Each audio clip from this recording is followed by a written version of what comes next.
আমনের বউ 2 দিন পর জায়গা, এই বউরে আপনি 2 দিন পর পরকীয়ার ভিতরে হাতে নাতে ধরেন, আপনার বউরে আরেকবারে লয়ে জায়গা, আপনি আবার কাইন্ডে সুইসাইড করেন, এমন নাটক শুরু করছেন কেন আপনি? কি আপনার কোন নাটকই খেলি কি আমরা দেখার কি আর কোনো কাম কাজ নাই? চুদির ভাইয়েরা, হ্যাঁ, বাংলা কি বাংলাদেশটারে নাটকের একটা ইন্ডাস্ট্রি বানা রাখছো? তুমি কোন নাটক 2 দিন পর পর করবা, আর ওই যে আমাকে বাংলাদেশের সাংবাদিক ভাইয়েরা এখন তো কোনো কাম কাজ নাই, বাসায় থাকতে পারে না, কোনো বউর সাথে ঝগড়া লাগে উঠতে বুঝতে, এদিকে রাস্তায় যখন বাইরে হয়ে যাবে যেটা ভেবে ওটাই পিছে ওটার পিছে দৌড়াদৌড়ি করে।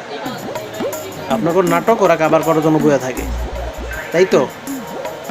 এই ভাই হিরো আলম, এসব নাটক কাহিনী 2 দিন পর পর যে করতেছে আল্লাহ, এটা ডক্টর ইনুস স্যার, আপনার কি এই ধরনের কোনো নাটক যারা করে, মানে যারা মানসিক অত্যাচার করে, তাদের নামে কোনো আইন টাইন বানিয়ে দিতে পারে না? তাহলে তো হিরো আলম তো প্রথম দিনই ফাঁসি, হিরো আলমের প্রথম দিনই ফাঁসি।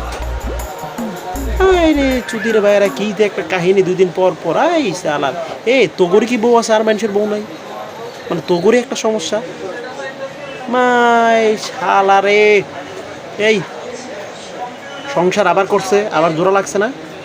এখন যদি উল্টাপাল্টা কিছু হয় রে চুদির ভাইয়েরা, এগুলো পাবলিক জানাস কেন? ঘরের বিষয়টা ঘরে ইয়া করতে পারো না, মিট করতে পারস না, ফাউল। হপ।